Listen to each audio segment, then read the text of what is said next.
مسکان نے دوبارہ اور 12 ہارن دیا۔ تیز ہارن اسے گہرے خیالات سے باہر لائے اور وہ کار کی طرف متوجہ ہوا۔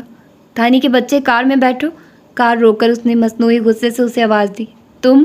وہ حیران رہ گیا تھا۔ دوسرے لمحے وہ لپک کر قریب آیا اور دروازہ کھول کر اندر بیٹھ گیا۔ مشی، تم؟ مسکان نے آنکھیں نکالی۔ جی ہاں میں۔ اس طرح بغیر بتائے آنے کا مطلب بتا سکتے ہیں آپ؟ مشی، میں تو یوں ہی بس۔ مسکان نے اس کا ہاتھ تھامتے ہوئے اٹھلائی۔ اتنا برا لگا میرا لاڈ کرنا؟ میں تو یوں ہی تھوڑا سا نخرہ دکھا رہی تھی اور آپ مجھے اکیلا چھوڑ کر بھاگ آئے۔ اچانک مسکان نے اس کی آنکھوں میں نمی نمودار ہوتے دیکھی۔ کچھ زیادہ ہی ڈوز دے دی تھی اس نے۔ اس سے پہلے کہ وہ سچ مچ رو پڑتا، مسکان نے زوردار کہکا لگایا۔ اسے کہتے ہیں الٹا چور کوتوال کو ڈانٹے، ہے نا دانی؟ سوری، میں نے کچھ زیادہ ہی تنگ کر دیا آپ کو۔ میں واقعی بہت بے وقوف ہوں، مجھے یوں نہیں کہنا چاہیے تھا۔ اور دوسری بے وقوفی یہ کی کہ بغیر بتائے نکل آیا۔ یہ سڑک تو مہنسیرا کی طرف جاتی ہے، جناب نے کہا تک جانا تھا۔ مزاحیہ انداز اپنا کر وہ اس کے احساس سے گناہ کو کم کرنے لگی۔ ناکردہ گناہ کا احساس بہت تکلیف دہ اور اذیت ناک ہوتا ہے۔ وہ محبت کے اسرار و رموز سے واقف نہیں تھی، مگر پچھلے چند دنوں سے اس پر بہت سی باتوں کا انکشاف ہو رہا تھا۔ یہ یقیناً دانیال کی بے پایا محبت کا اعجاز تھا۔ کہیں نہیں مشی، بس ابھی لوٹ آنا تھا۔ ابھی لوٹ آنا تھا؟ مسکان نے چڑھانے کے انداز میں اس کی نقل اتاری اور وہ ہنس دیا۔ مشی، ایک بات کہوں؟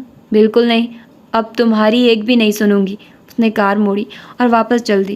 اچھا، تمہیں یہ کس نے بتایا تھا کہ میں ادھر جا رہا ہوں؟ وہ ہنسی۔ جب آپ مجھے آنکھیں بند کر کے ڈھونڈ سکتے ہیں تو کیا میں یہ نہیں کر سکتی؟ تمہارے بدن سے تو خوشبو آتی ہے اور ایک محدود سے کمرے میں خوشبودار وجود کو ڈھونڈنا کون سا مشکل ہے؟ یہ اپنی اپنی صلاحیت کی بات ہے جناب۔ اور آپ کچھ پوچھنے والے تھے؟ پوچھنا نہیں، کہنا چاہتا تھا۔ کیا؟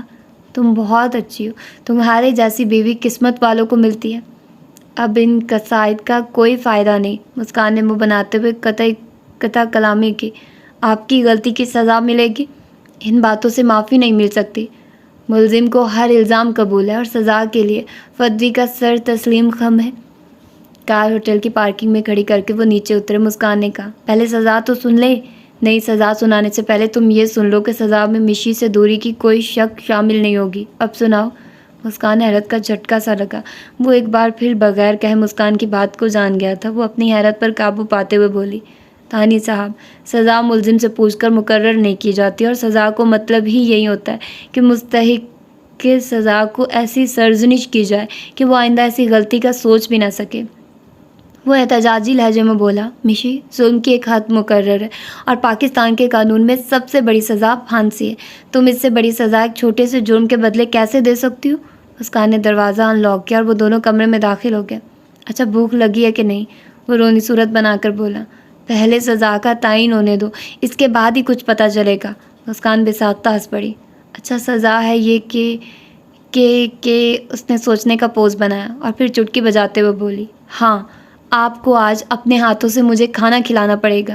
مشی، میری جان۔ دانیال پڑھتے مسرت سے اس سے لپٹ گیا۔ یہ سزا ہے یا انعام؟ پتہ نہیں، لیکن اب جلدی کرو، اس سے پہلے کہ پیٹ میں دوڑنے والے چوہے بلیاں بن جائیں۔ مگر کھانا تو ٹھنڈا ہو گیا ہے۔ پھول؟ وہ مسکرائی۔ کوئی بات نہیں گملے۔ واہ، میں گملہ کیسے ہوا؟ جیسے میں پھول ہوئی۔ پھول تو خیر تم ہو، گلاب کی پتی سے بھی نازک ہونٹ، اتنے ملائم رخسار، کلی کی نرماہٹ لیے ہوئے کومل سی ناک۔ پھول نہیں تو کیا ہے، بلکہ جس پھول سے تمہیں نسبت دی جائے وہ بھی خود پر رشک کرے گا۔ وہ کیا کہتے ہیں، نقاب الٹے ہوئے جب بھی چمن سے وہ گزرتا ہے، سمجھ کے پھول تتلی اس کے لب پر بیٹھ جاتی ہے۔ وہ شرما کر بولی، ایویں ہی جھوٹی تعریفیں نہ کیا کریں۔ تمہیں کیسے یقین آئے گا؟ اگر آپ یقین دلانے میں جتے رہے تو لازماً یقین تو آ جائے گا، مگر بھوک کی وجہ سے شاید یقین کرنے والی باقی نہ رہے۔ اوہ سوری، کہہ کر وہ اسے کھانا کھلانے لگا۔ شکر ہے میں نے آپ کے کہنے پہ بوٹ پہن لیے تھے۔ مسکان چڑھی سانسوں کے ساتھ ایک پتھر پر بیٹھ گئی۔ وہ اس وقت سربند پہاڑی کی اونچائی سر کر رہے تھے۔ پہاڑی کی اونچائی پر پتھروں کی مدد سے لکھا ہوا لبیک کا نعرہ ان کی توجہ کا باعث بنا تھا۔ انہیں پوچھنے پر پتہ چلا تھا کہ وہ لکھائی ایبٹ آباد میں قائم فرنٹیئر فورس رجمنٹ سینٹر کے جوانوں نے کی تھی۔ ابھی تک تو پہلی چڑھائی ختم نہیں ہوئی اور تم تھک گئی، وہ تیکھے لہجے میں بولی۔ جی جناب، میں سیر کرنے کے لیے آئی ہوں، کسی مقابلے میں حصہ نہیں لینے آئی۔ دانیال اس کے سامنے پلتھی مار کر بیٹھ گیا۔ ایسے مشی کتنی صاف و شفاف فضا ہے، جی چاہتا ہے یہیں گھر بنا لوں، بس میں ہوں اور میری مشی۔ اچھا جی، جب بنا لینا تو اپنی مشی کو بھی بلا لینا، فی الحال تو چلو۔ وہ اٹھ کھڑی ہوئی۔ ان کا سفر دوبارہ شروع ہو گیا۔ وہ پہلی چڑھائی سر کر چکے تھے، تھوڑی سی اترائی کے بعد دوبارہ چڑھائی شروع ہو گئی۔ مسکان جلدی تھک گئی تھی، ایک بڑے سے پتھر سے ٹیک لگاتے ہوئے بولی، اف، چڑھائی چڑھنا کتنا مشکل ہے۔ سچ کہا، بلند ہونا بہت مشکل ہے، لیکن کسی کی آنکھوں سے گرنے میں ایک لمحہ لگتا ہے۔ مفکر صاحب، میں پہاڑ کی چڑھائی کی بات کر رہی ہوں۔ چڑھائی کوئی بھی ہو مشی، پہاڑی کی ہو یا کردار کی، دنیاوی ترقی کی ہو یا آخروی درجات کی، ایک مشکل مرحلہ ہے۔ دیکھو نا، شیطان نے ہزاروں سال کی عبادت کے بعد ایک مقام حاصل کیا، اور صرف ایک کلمہ، غرور نے اسے پتال سے زیادہ گہرائی میں دھکیل دیا۔ مسکان نے منہ بناتے ہوئے کہا، اس لیکچر کی بجائے اگر تم مجھے اوپر چڑھنے میں مدد دیتے تو زیادہ بہتر ہوتا۔ کیوں نہیں؟ تانیال نے اسے بازو میں بھر کر اوپر اٹھا لیا۔ ارے یہ کیا؟ وہ بخلا کر بولی، صرف ہاتھ پکڑ کر سہارا دو۔ ایسے ہی ٹھیک ہو۔ اسے کندھے پر ڈالے وہ اطمینان سے اوپر چڑھنے لگا۔ تانی پلیز نیچے اتارو مجھے، کوئی دیکھے گا تو کیا کہے گا؟ کوئی کہہ کر دیکھے، سر نہیں پھاڑو دوں گا اس کا۔ جانتی ہو، جب میری شادی نہیں ہوئی تھی تو شادی شدہ حضرات بھی مجھے اسی طرح تاؤ دلاتے۔ کسی نے موٹر سائیکل پر بٹھائی ہوتی، کسی نے کار میں، کوئی ساحل سمندر پر باہوں میں باہیں ڈال کر گھومتے نظر آتے۔ آج اللہ پاک نے جب مجھے ایک ایسی شریک حیات عنایت فرما دی ہے جیسی کسی کے پاس نہیں، تو میں بھی اپنی مرضی کروں گا، سب سامنے اسے ٹرافی کی طرح ہاتھوں میں اٹھا کر گھوموں گا۔ اف تانی، میرے پیٹ میں تکلیف ہو رہی ہے۔ وہ آہستہ سے کرائی اور دانیال نے اسے جلدی سے نیچے اتار دیا۔ کیا ہوا مشی؟ نے بے صبری سے پوچھا۔ وہ اطمینان سے بولی، کچھ بھی نہیں ہوا۔ جھوٹ بولا ہے، ویسے تو آپ نے اتارنا نہیں تھا۔ میں دوبارہ اٹھا لوں گا۔ دانیال نے اسے دوبارہ پکڑنے کے لیے ہاتھ پھیلائے۔ وہ پیچھے ہٹتی ہوئی بولی، اگر اب مجھے ہاتھ لگایا تو میں شور مچا دوں گی۔ کوئی غم نہیں، قسم سے خفا ہو جاؤں گی۔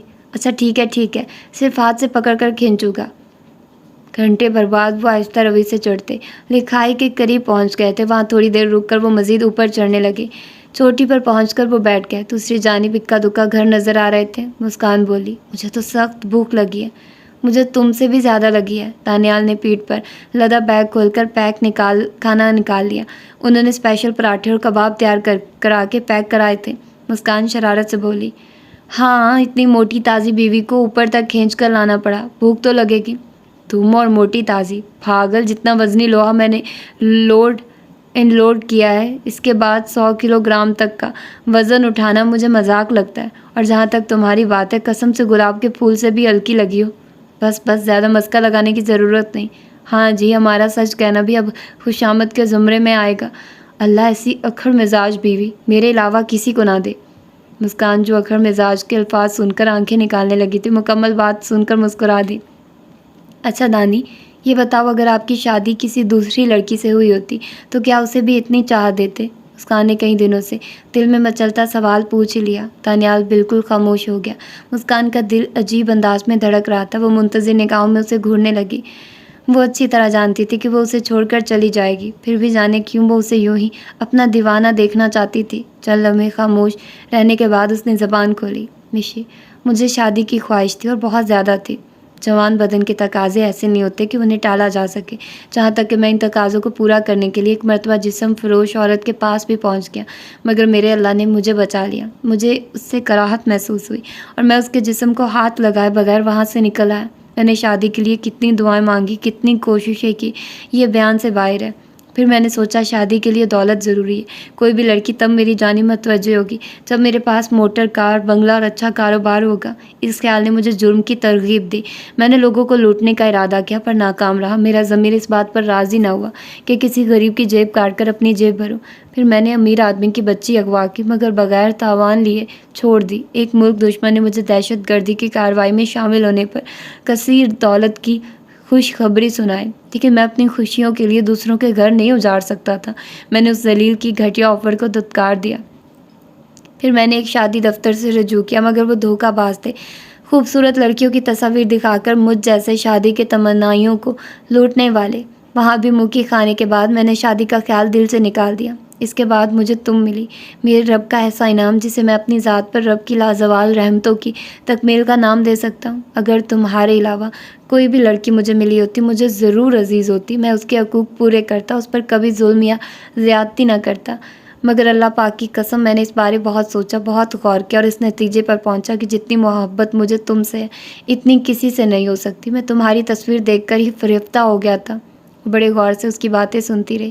وہ سچ کہہ رہا تھا، اس کا ہر لفظ ظاہر کر رہا تھا کہ اس کی باتوں میں کوئی تصنع اور بناوٹ نہیں تھی۔ اس کی آخری بات سن کر مسکان کا دل خوشگوار انداز میں دھڑکنے لگا تھا۔ اسے اپنے سوال کا جواب مل گیا تھا۔ وہ موضوع بدلتے ہوئے بولی، میرا خیال ہے پراٹھے پہلے ہی ٹھنڈے ہیں اور رزق کو انتظار کرانا بھی کوئی اچھا فعل نہیں ہے۔ یہ تو ہے، دانیال نے اس بات میں سر ہلا کر اس کی تصدیق کی اور دونوں کھانے کے ساتھ انصاف کرنے لگی۔ اس بلندی پر کھانے کا لطف دوبالا ہو گیا تھا۔ اب اگر چائے مل جاتی نا، پانی پی کر مسکان لیٹتے ہوئے بولی، چلو ان گھر والوں کے زبردستی کے مہمان بنتے ہیں۔ دانیال نے قریبی گھر کی طرف اشارہ کرتے ہوئے مشورہ دیا۔ چلو، مسکان غیر متوقع طور پر اس ایڈونچر کے لیے تیار ہو گئی۔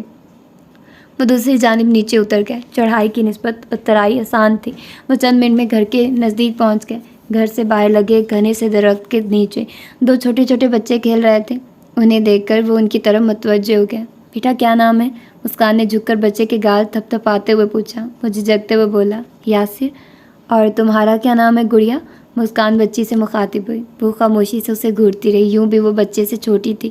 اسے خاموش دیکھ کر بچے نے جواب دیا، آنٹی اس کا نام بسمہ ہے۔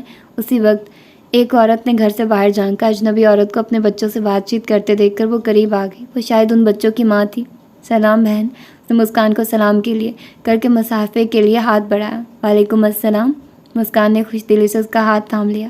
سلام بھائی، اس نے دانیال کے سامنے سر جھکا کر کہا۔ وعلیکم السلام بہن۔ دانیال نے اس کے سر پر ہاتھ رکھ دیا۔ آپ لوگ یقیناً مسافر ہو؟ مسکان نے جواب دیا۔ ہاں باجی، آئیے نا، کھانے کا وقت ہے۔ اس نے بے تکلفی سے دعوت دی۔ کھانا تو ہم نے کھا لیا باجی، تو پھر چائے پی لو۔ اس نے ان کی دل لگتی گئی اور وہ بغیر کسی تکرار کے اس کے ہمراہ ہو لیا۔ گھر میں 2 خواتین اور بھی موجود تھی۔ دانیال کو اکیلے کمرے میں بٹھا کر وہ مسکان کو ساتھ لے گئی۔ تھوڑی دیر بعد یاسر نامی بچہ تھرمس اور چائے کا کپ اس کے لیے لے آیا۔ مسکان عورتوں میں ہی بیٹھ گئی تھی۔ چائے پینے کے بعد بھی اسے آدھا گھنٹہ مزید مسکان کا انتظار کرنا پڑا۔ گھر سے نکلتے وقت مسکان نے صحن میں کھڑے بچوں کے ہاتھ پر ایک ایک بڑا نوٹ رکھ دیا۔ میزبان خاتون نے چیخ کر اسے منع کیا، مگر مسکان مسکرا کر بولی، تمہیں نہیں دے رہی باجی، اپنے بھانجوں کو دے رہی ہوں۔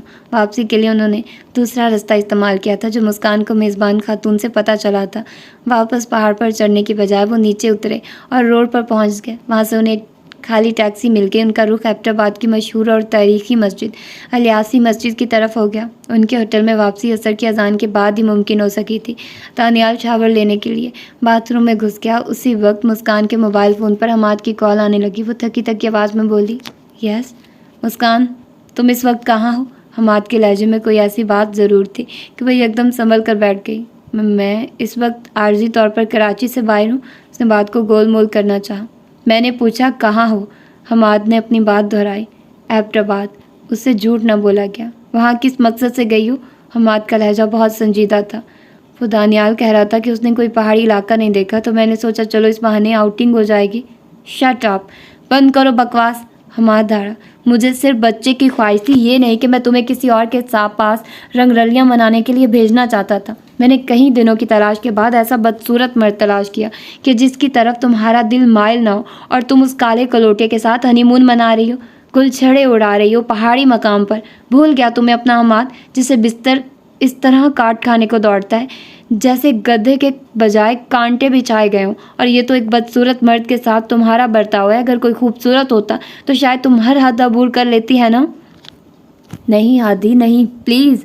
وہ رو پڑی۔ ایسی کوئی بات نہیں، میرا وہ مقصد ہرگز نہیں جو آپ سمجھ رہے ہیں۔ میں تو بس احساس سے ندامت کم کرنا چاہتی ہوں۔ بھولے بھالے مزدور سے ہم نے غلط بیانی کی۔ سوچا کم از کم اس کی ایک چھوٹی سی خواہش ہی پوری کر دوں۔ وہ پہاڑی علاقہ دیکھنا چاہتا تھا اور یہ اتنی بڑی بات نہیں تھی۔ میں کوئی خوشیاں منانے نہیں آئی یہاں۔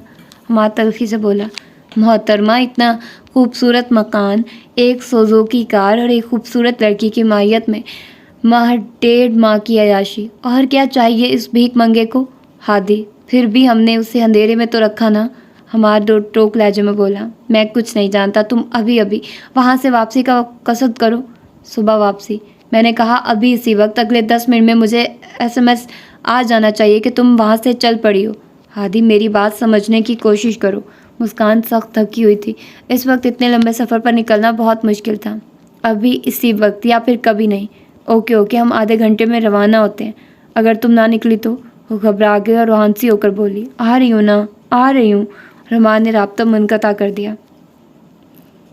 موبائل فون بند کر کے اس نے مسکرا کر سامنے بیٹھی فریحہ کی طرف دیکھا۔ کیسا رہا؟ بہت ڈرا دیا بیچاری کو۔ غضب خدا کا، مجھے پتہ نہیں وہ محترمہ ہنی مون منا رہی ہے، فریحہ نے فخری لہجے میں پوچھا۔ یاد ہے میں نے کیا کہا تھا؟ نہیں ایسی کوئی بات نہیں، میں نے ذرا سی سختی کی تو رونے لگ گئی۔ میں اسے اچھی طرح جانتا ہوں، تمہیں پتہ نہیں اصل بات اور ہے۔ ذرا میں بھی سنوں؟ فریحہ نے دلچسپی ظاہر کی۔ وہ بہت نرم مزاج اور اسلامی سوچ رکھنے والی لڑکی ہے، تم اسے آسانی سے بنیاد پرست کہہ سکتی ہو۔ وہ اس کالے کو خوش کر کے اپنے دل سے احساس گناہ ختم کرنا چاہتی ہے، کیونکہ وہ اس شادی کو سراسر دھوکہ اور فریب سمجھ رہی ہے۔ تم خود ہی تو کہہ رہے تھے کہ اس نے ایک چھوٹا سا خوبصورت مکان اور ایک سوزوکی کار اس کے حوالے کر دی، کیا یہ کم تھا؟ وہ بچی نہیں ہے، اچھی طرح جانتی ہے۔ اصل بات وہی ہے جو میں نے پہلے سے پیشن گوئی کر دی تھی، اور اب بھی تمہیں متنبہ کر رہی ہوں۔ اس پر گہری نگاہ رکھنا، یہ نہ ہو غلط فہمی میں یہ بازی ہار جا۔ نہ مسکان بی بی رہے اور نہ ہی اس کی دولت جائیداد۔ وہ کیا کہتے ہیں، قسمت کی خوبی دیکھیے، ٹوٹی کہاں کمند، دو چار ہاتھ جب کہ لبے بام رہ گیا۔ اس کالے کو لوٹے کے لیے مسکان مجھے چھوڑے گی؟ ناممکن۔ حماد نے نفی میں سر ہلایا۔ حماد، احتیاط اچھی ہوتی ہے، یہ نہ ہو بعد میں ہمارے پاس پچھتانے کو کچھ نہ رہے۔ اور جہاں تک دانیال کی بدصورتی کا تعلق ہے، کالی صورت کوئی بدصورتی کی علامت نہیں ہے۔ وہ صحت مند ہے، جسمانی لحاظ سے مضبوط ہے، متناسب جسم، چہرے پر کوئی عیب نہیں، کسی بیماری یا عارضے میں مبتلا نہیں۔ سب سے بڑھ کر اس کے پاس ایسا ترسا ہوا دل ہے جیسے مسکان صاحبہ کے لیے دھڑکتا ہے، اور اس کی ہر جائز ناجائز خواہش تسلیم کرنے کے لیے بےتاب رہتا ہے۔ تو پھر وہ کیسے اس کی جانب مائل نہیں ہوگی؟ دانیال کے متعلق فریحہ نے دل میں چھپائے خیالات بے ساختہ اگل دیے۔ حماد بھڑکتا ہوا بولا، تمہارے کہنے کا مطلب ہے وہ کلوٹا ہر لحاظ سے ایک آئیڈیل شوہر ہے نا؟ اور میں عیب دار ہوں، نہ تو اسمارٹ ہوں اور نہ صحت مند ہوں۔ بات سمجھنے کی کوشش کرو، یہ سب میں مسکان کے نقطۂ نظر سے کہہ رہی ہوں۔ فریحہ نے جلدی سے بات سنبھالی۔ میرے نزدیک وہ آج بھی پہلے دن کی طرح ہی نفرت انگیز ہے، اور یوں بھی موضوع بحث تمہاری مسکان ہے، میں نہیں۔ اگر میں یہ کہوں کہ مسکان تم سے بھی بڑھ کر مجھے چاہتی ہے تو ٹھیک ہوگا، یوں بھی میں کیا اور میری چاہت کیا؟ فریحہ کے چہرے پر خفگی بھرے تاثرات نمودار ہوئے۔ خفا ہونے کی ضرورت نہیں، یہ حقیقت ہے۔ کیا تم میرے لیے دانیال سے شادی کر لو گی؟ نہیں نا، جبکہ اس نے میری خاطر یہ کروا گھونٹ بھی بھر لیا۔ اور یہ بھی دیکھو، وہ ایک سیٹھ زادی اور بیوی ہو کر شوہر کی معاشی ضروریات کو بھی پورا کرتی ہے، مطلب میری کسی بھی طرح محتاج نہیں، پھر بھی میری کسی بات کو رد نہیں کرتی۔ اور کیا محبت کے سینگ ہوتے ہیں؟ فریحہ طیش میں آ کر بولی، تو رکھو اسے اپنے پاس، نہ علیحدہ کرو خود سے۔ یہ بھی ممکن نہیں، میں خود تو اپنی فری کو چاہتا ہوں نا، ایسی ہزار مسکانوں کو میں فری کے قدموں میں قربان کر دوں۔ مجھے نہیں چاہیے تمہاری محبت، فریحہ نے منہ پھلا لیا۔ دیکھو مجھے مجبور نہ کرو، حماد دھمکی دیتا ہوا بولا۔ کمرے کا دروازہ بند ہے، یہ نہ ہو مجھے کوئی دوسرا طریقہ استعمال کرنا پڑے۔ تم ہاتھ لگا کر دیکھو، ایسی چیخیں ماروں گی میرے گھر والے تو کیا پورا محلہ اکٹھا ہو جائے گا۔ تم دوبارہ بکواس کرو، سچ کہا ہے نا؟ فریحہ یہ کہہ کر دروازے کی طرف بھاگی اور پھر دروازے پر رک کر بولی، استاد جی میں آپ کے لیے چائے لاتی ہوں۔ حماد کے ہونٹوں پر ہنسی نمودار ہوئی۔ فریحہ اسے حقیقت میں بہت عزیز تھی، اور مسکان سے اس کا واسطہ فقط ضرورت کی حد تک تھا۔ اس کی اہمیت سونے کا انڈا دینے والی مرغی جتنی تھی کہ انڈوں کے اصول کے بعد مرغی کی حیثیت باقی نہیں رہتی، اور حماد اس مرغی کا پیٹ چاک کر کے سارے انڈے اکٹھے ہی حاصل کرنا چاہتا تھا۔ اس کے ذہن میں فریحہ کے بیان کے اندیشے کلبلائے، مگر اس نے سر جھٹک کر ان ناممکن سوچوں کو دور جھٹک دیا۔ وہ روزانہ فریحہ کے گھر عصر کی اذان کے وقت آتا۔ آج وہاں آتے ہوئے اس نے ضروری سمجھا کہ مسکان سے ملتا ہے کہ وہ چند روز سے اس سے نہیں مل سکا تھا۔ اس دن وہ رات کو اس کی کار دینے گیا، تب بھی اس سے نہیں مل سکا تھا، اور کار کی چابی دانیال کی ماں کے حوالے کر کے واپس لوٹ آیا تھا۔ لیکن آج بھی اس کا مسکان سے ملنے کا ارادہ پورا نہیں ہو سکا، اور جب دانیال کی ماں نے بتایا کہ وہ تو گھومنے کے لیے کراچی سے باہر گئے ہوئے ہیں، اس کا دماغ گھوم گیا تھا۔ فریحہ کے پاس آ کر اس نے مسکان کو اچھی خاصی جھاڑ پلا دی۔ انہی سوچوں کے دوران اسے مسکان کا SMS موصول ہوا، ہم ایبٹ آباد سے نکل پڑے ہیں۔ حماد کے ہونٹوں پر زہریلی مسکراہٹ کھلنے لگی، اور وہ زیر لب بڑبڑایا، مظلوم سیٹھ زادی، عشق نے ہیر بنا دیا ہے، وہ بھی کچے گھڑے پر دریا پار کرتے ڈوب گئی تھی، اور اس بیچاری نے بھی مارے جانا ہے، اسے پانی نے ڈبویا تھا، اس کا خاتمہ حماد کی محبت نے کر دینا ہے۔